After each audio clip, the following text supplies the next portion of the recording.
د اختر د مانځه نه مخکې خوږ څیز خوړل دا سنت دی د نبی علیه الصلاة والسلام چې اختر مانځله نه راغلی د هغې نه مخکې خوږ څیز وخوره او که کجوره دې وخوړله دا ډېر زیاته بهتر ده دا سنت دی د نبی علیه السلام. نبی علیه السلام به اکثر چې د اختر مانځله راته د ورکوټې اختر مانځله د هغې نه مخکې به یې کجوره وخوړه او که تاک عدد یې وخوري نو ډېر ثواب دی پکې. تاک عدد ښه یوه یا درې یا پنځو تاک عدد کجوري خوړل یا خوږ څیز خوړل دا سنت دی د نبی علیه الصلاة والسلام. دارنګې عیدګاه ته پیدل تلو یو خو چې انسان نه عیدګاه ډېره زیاته لري چې ځي نو مونځ به ترې شوی نو هغه بیا ته کو په ګاډي کې لاړ شي په موټرسایکل لاړ شي خبره نشته دی. اختر په ورځ باندې یو څو څیزونه دا سنت دي. یو دا دی چې د اختر په ورځ باندې سحر وختي پاسېدل دا سنت دی. اگر چې پېشمني له پکې پاسېدنې وي خو بیا هم د وخته پاسه. د اختر په ورځ باندې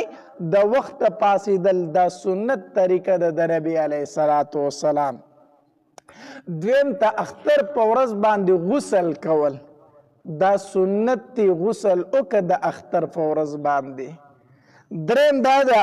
چې میسواک کول سحر چې کله اودس کوي نو میسواک وکړه اگر چې ته ټوت پیسټ پکوي برش پکوي خو میسواک ځان له مستقل سنت دی میسواک وکړه. دارنګې په اختر په سنتو کې دا د نوي کپړې اغوستل.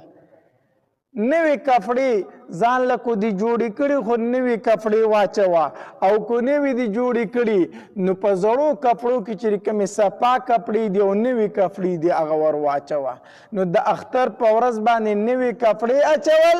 د شریعت مطابق ځان سنبالول دا سنت طریقه ده د نبی علیه الصلاة والسلام. د اختر په ورځ به ضرور ځان سنبالئ خیرن خیچن به نه ګرځئ د اختر په ورځ باندې ښه دا د سنتو خلاف دي.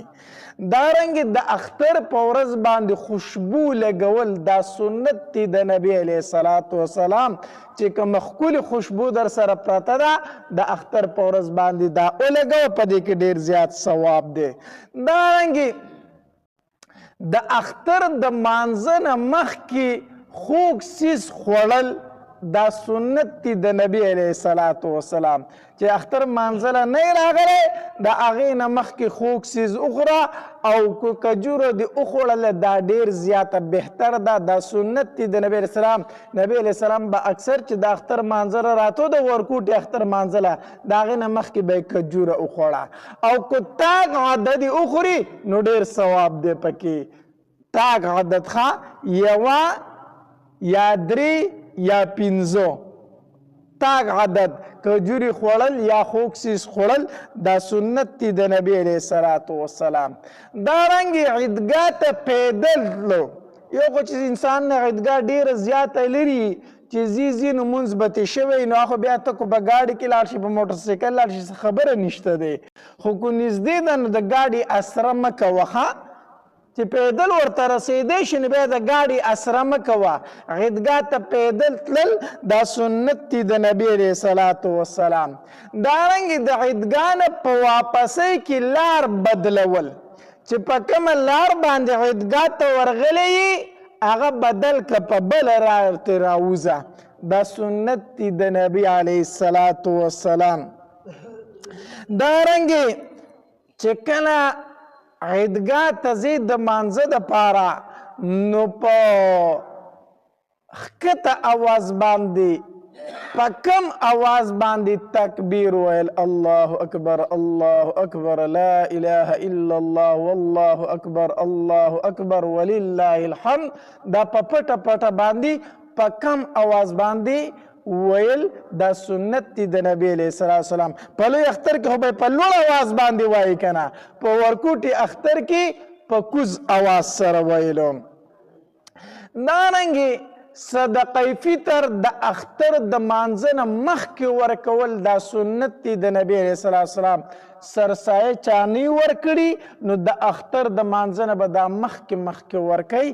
دا سنت دی د نبی علیه الصلاة وسلام نو کو چا ورکړي خو ډېره ښه ده کو چا نه ورکړي خو چې د اختر د مانځه نه مخکې سرسایه ورکی نو به هر حال د اختر مانځله چې راځي چې دغه طریقې خپلې کې دا د سنت دی د نبی علیه الصلاة وسلام د اختر په ورځ باندې ځان سنبالول د شریعت موافق خوشبو لګول نوې کپړې اچول او عیدګاه ته تلل عیدګاه ته تلل ګورې دا سنت دی د نبی علیه السلام خو که عذر بیا مونځ په جومات کې کولی شي په مسجد کې ښه لکه مثال په طور باران دی اوس عیدګاه ته خو نشي تللی که نه نو بیا په مسجد کې مونځ کولی شي خو بغیر د عذر نه په مسجد کې مونځ کول دا د سنتو خلاف کول دی ښه نبی علیه الصلاة وسلام مسجد نبوي پرېښی دی په مسجد نبوي کې یو مونځ څومره ثواب لري نبی علیه السلام د اختر په مانځه کې مسجد نبوي پرېښی او بار ته وتی دی نو بار ته وتل دا سنت طریقه ده د نبی علیه الصلاة وسلام عیدګاه ته تلل به هر حال زمونږ خو عیدګاه شته دی یو خو هغه چې عیدګاه نه وي عیدګاه شته دی نو که باران نه و نو عیدګاه ته به مانځله وځو او که باران و خو بیا به په مسجد کې مونځ کوو ځکه عذر دی الله تبارک وتعالی دې زمونږ دا روجې دا تراویح په خپل دربار عالی کې قبول او منظور کړي و آخر دعوانا ان الحمد لله رب العالمین